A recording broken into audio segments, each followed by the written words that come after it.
السلام علیکم دوستو، ویڈیو دیکھنے سے پہلے ہمارے اس چینل کو سبسکرائب کر لیں، نیچے موجود بیل آئیکن کو ضرور کلک کر لیں تاکہ ہمارے آنے والی تمام ویڈیو آپ کو بروقت مل سکیں۔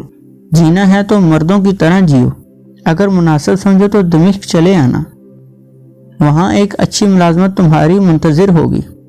قاسم الحسین نے فی الفور فیصلہ صادر کرتے ہوئے کہا، تو پھر دونوں دمشق کا رخ کرتے ہیں اور وہاں اللہ کا نام لے کر ایک نئی زندگی کی شروعات کرتے ہیں۔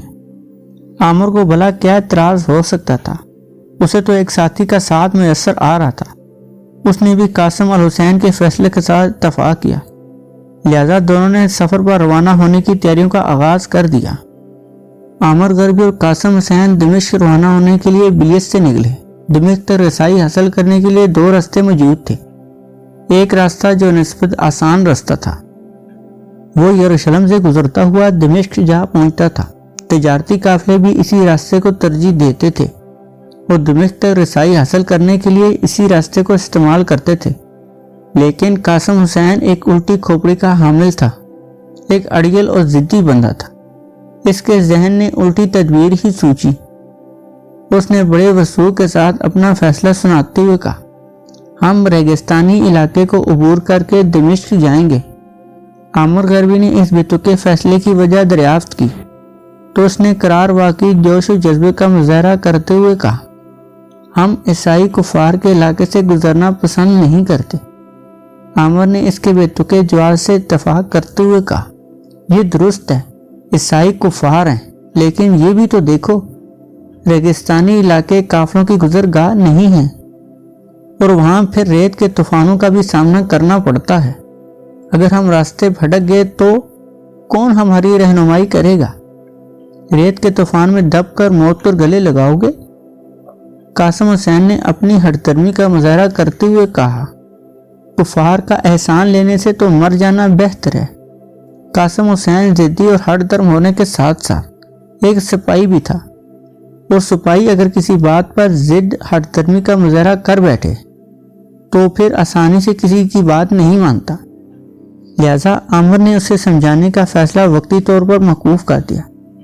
صبح جب روانگی کا وقت آن پہنچا تب عامر غربی نے اسے محبت بھرے انداز میں مخاطب کرتے ہوئے کہا، قاسم بھائی، ایک قافلہ یروشلم کے راستے دمشق کی جانب گامزن ہو رہا ہے۔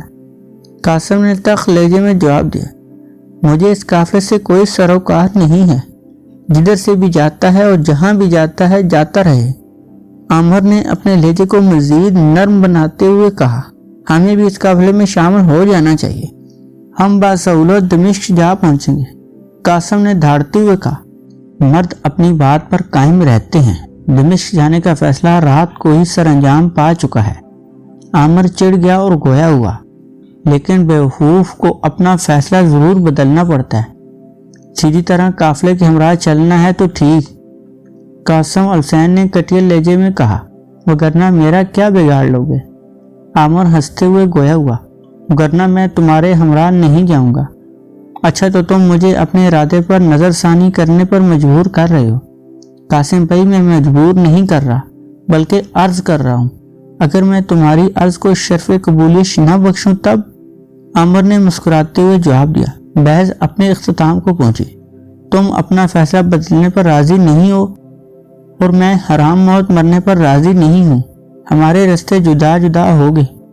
تم ریگستانی علاقے پر سفر کر کے اپنے فیصلے کی تکمیل کرو، میں براستہ یروشلم دمشق روانہ ہو رہا ہوں۔ قاسم حسین نے تنگ آتے ہوئے کہا، عامر صاحب، جانے کو تو میں بھی تمہارے ساتھ جا سکتا ہوں، لیکن تمہاری ہمراہی میں اپنی تذلیل محسوس کرتا ہوں، کیونکہ مجھے تمہاری خاطر اپنے فیصلے سے دستبردار ہونا پڑے گا۔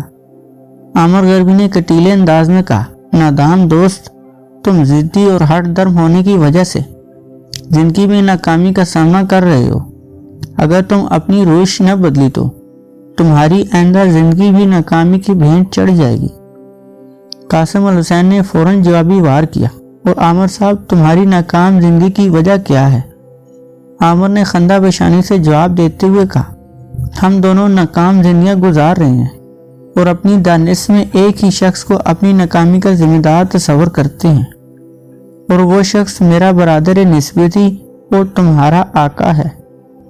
قاسم الحسین نے فوراً جوابی وار کیا، اور عامر صاحب تمہاری ناکام زندگی کی وجہ کیا ہے؟ عامر نے خندہ پیشانی سے جواب دیتے ہوئے کہا، ہم دونوں ناکام زندگیاں گزار رہے ہیں اور اپنی دانش میں ایک ہی شخص کو اپنی ناکامی کا ذمہ دار تصور کرتے ہیں، اور وہ شخص میرا برادر نسبتی اور تمہارا آقا ہے۔ حالانکہ تمہاری ناکام زندگی تمہاری ضد اور ہٹ دھرمی کی مرہون منت ہے، جبکہ میں دشمن کے ساتھ سمجھوتا کرنے کا قائل ہوں۔ بظاہر مجھے کوئی خامی نظر نہیں آتی۔ قاسم الحسین نے طنز کا تیر چلاتے ہوئے کہا، عامر صاحب آپ نے درست فرمایا، آپ دونوں کے ساتھ تو سمجھوتا کر سکتا ہوں، لیکن ایک معمولی سی وجہ پر دوست کے ساتھ ترک کرنے پر آمادہ ہیں۔ عامر یہ جواب سن کر سٹپٹا گیا۔ اس کے بعد اس کا کوئی جواب موجود نہ تھا، وہ لاجواب ہو کر خاموش ہو گیا۔ قاسم الحسین عامر غربی کی پریشانی کو بھانپ کر گویا ہوا، دوست میں تمہیں کھونا نہیں چاہتا، کیونکہ میں پہلے ہی بہت کچھ کھو چکا ہوں۔ میں اپنی ضد سے دستبردار ہوتے ہوئے تمہارے ہمراہ براستہ یروشلم دمشق چلنے کو تیار ہوں، اب مجھے ہٹ درمی کا تانا نہ دینا۔ عامر نے قاسم الحسین کے لہجے کی گرانی محسوس کرتے ہوئے آزردگی کے ساتھ جواب دیا، قاسم میری باتوں نے تمہیں آزردہ کر دیا ہے، جس کے لیے مجھے افسوس ہے۔ تم فطری طور پر ایک جفاکش اور مصائب کا مردانہ وار مقابلہ کرنے والے نوجوان دکھائی دیتے ہو۔ میں بھی کوئی گیا گزرا نوجوان نہیں ہوں، اب میں بھی تمہاری ہمراہی میں ریگستانی راستے پر سفر طے کروں گا۔ قاسم حسین خوشی کا کوئی ٹھکانہ نہ رہا، کیا تم بھی دشوار گزار راستے پر سفر طے کرو گے؟ عامر پورے وضوح کے ساتھ گویا ہوا، تم نے ٹھیک کہا، چونکہ اس راستے پر کوئی کارواں سفر نہیں کرتے، لہذا ہم آج ابھی اور اسی وقت اپنے سفر کا آغاز کریں گے۔ قاسم حسین کی خوشی دیدنی تھی، اگرچہ اسے ریگستانی سفر کرنے کا اس سے قبل کبھی اتفاق نہ ہوا تھا، لیکن اس کے علم میں یہ حقیقت موجود تھی، ریگستانی علاقے کے مسافر رات بھر سفر طے کرنے میں مصروف رہتے ہیں اور دن بھر کسی سائے تلے آرام کرتے ہیں۔ دونوں دوستوں نے کوئی خاص انتظام تو کرنا نہ تھا، لہذا وہ دن بھر معلومات اکٹھی کرتے رہے۔ وہ سب اشیاء خرید لیں جن کی بابت انہوں نے معلومات اکٹھی کی تھی۔ شام کو دونوں نے اپنا سامان گھوڑوں پر لاد دیا، ایک پر رخت سفر کا آغاز کر دیا۔ وہ یہ گمان کر رہے تھے ریگستانی علاقہ ویران اور سنسان ہوگا، لیکن ان کا یہ گمان غلط ثابت ہوا۔ وہ چند گھنٹے مسلسل سفر طے کرتے رہے۔ اسی دوران ان کی ملاقات کئی آنے جانے والے سواروں سے ہوئی، اگرچہ انہیں کوئی قافلہ تو نظر نہیں آیا، لیکن دو اکیلے مسافر ضرور دکھائی دیے۔ مزید 2 گھنٹے سفر طے کرنے کے بعد وہ ایک نخلستان میں جا پہنچے، جہاں پر کئی جھونپڑیاں دکھائی دیں۔ کچھ لوگ مطمئن انداز میں براجمان گپ شپ میں مصروف تھے۔ یہ دونوں دوست بھی گھوڑے سے اترے اور سرائے کے مالک کے پاس جا پہنچے۔ عامر نے پہلے قاسم حسین کو خبردار کر دیا، وہ بولنے سے پرہیز کرے، اگر بولنے کی ضرورت پیش ہو مختصر بات کر کے زبان بند کر لے۔ لوگ سرائے کے مالک کو اپنے حصار میں لیے اپنی اپنی ہانگ رہے تھے۔ ان کی باتوں سے عامر کو یہ قیاس کرنے میں دیر نہ لگی، ان کا آگے کا سفر بہت خطرناک ہے۔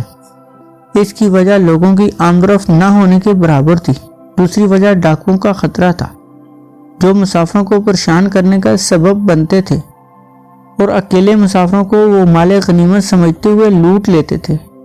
عامر کو اس وجہ سے پریشانی لاحق تھی، لیکن قاسم سے چپ نہ رہا گیا۔ وہ یکدم گویا ہوا، کیا ڈاکو اکیلا دوکیلا ہوتا ہے؟ اگر گروہ کی صورت میں ڈاکو حملہ آور ہوتے ہیں۔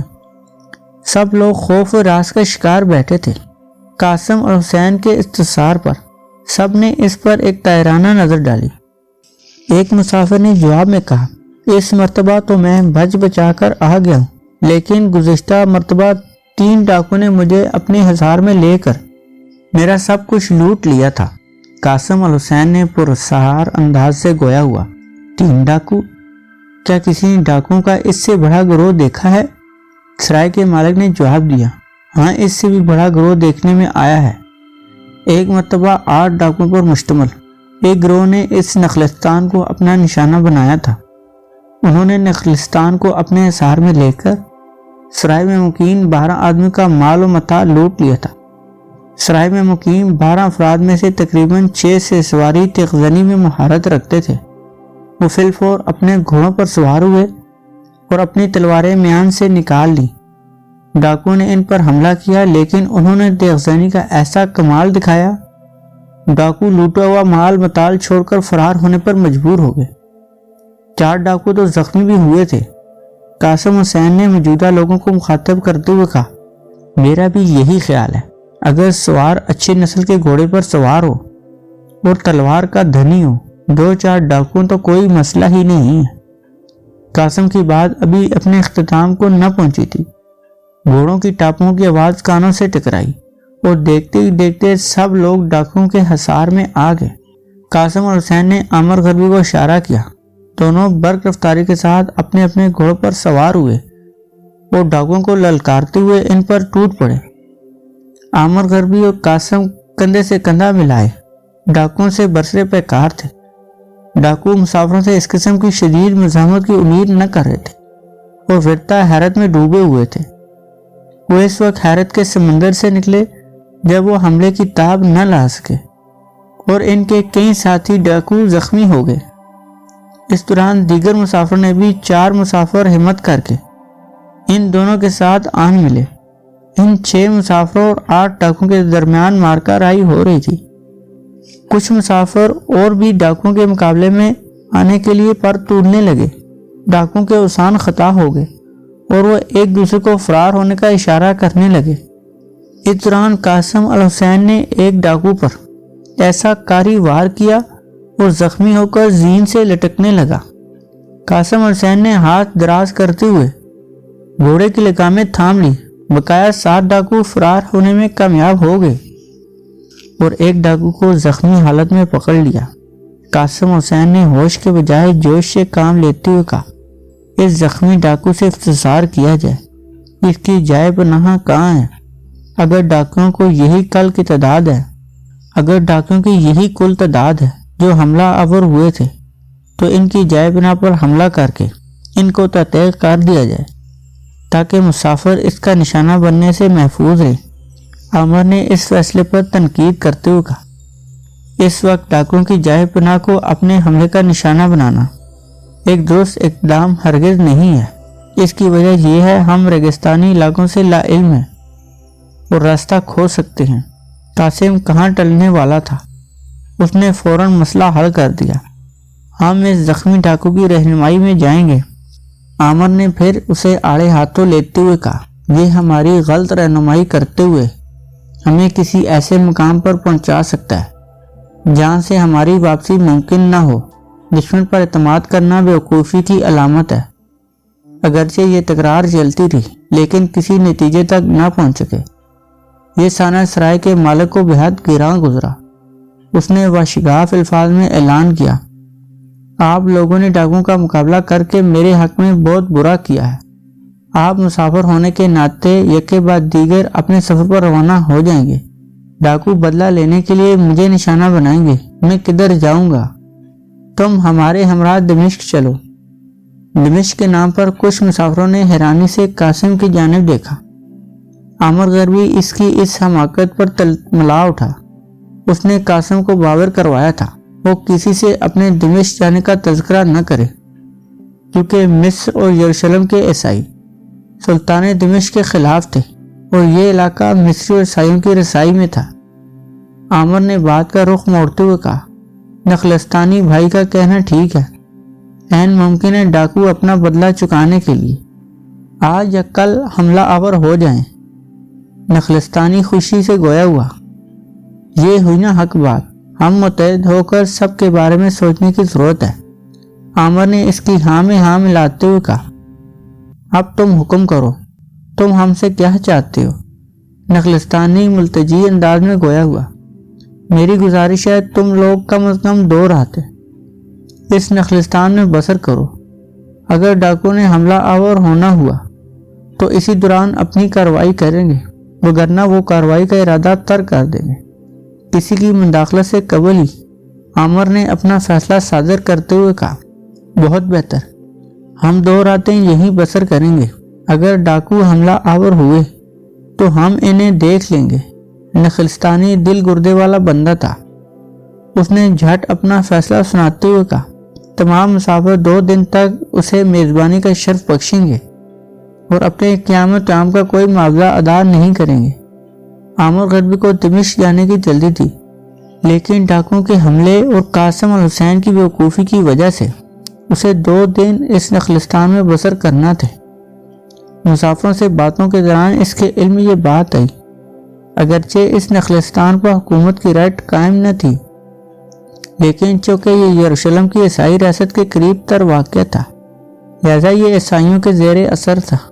نخلستان کے سرائے کا مالک اور زیادہ تر مسافر بھی عیسائی تھے۔ شاہ یروشلم ایمرک کو اپنا بادشاہ تسلیم کرتے تھے۔ صبح ایک نئے مسئلے کا سامنا ہوا۔ ابھی دن طلوع نہ ہوا تھا۔ نخلستان کو یروشلم کے لشکریوں نے اپنے حصار میں لے لیا۔ ایک لشکری نے سرائے کے مالک کو گرفتار کر کے اپنے سردار کے روبرو پیش کر دیا۔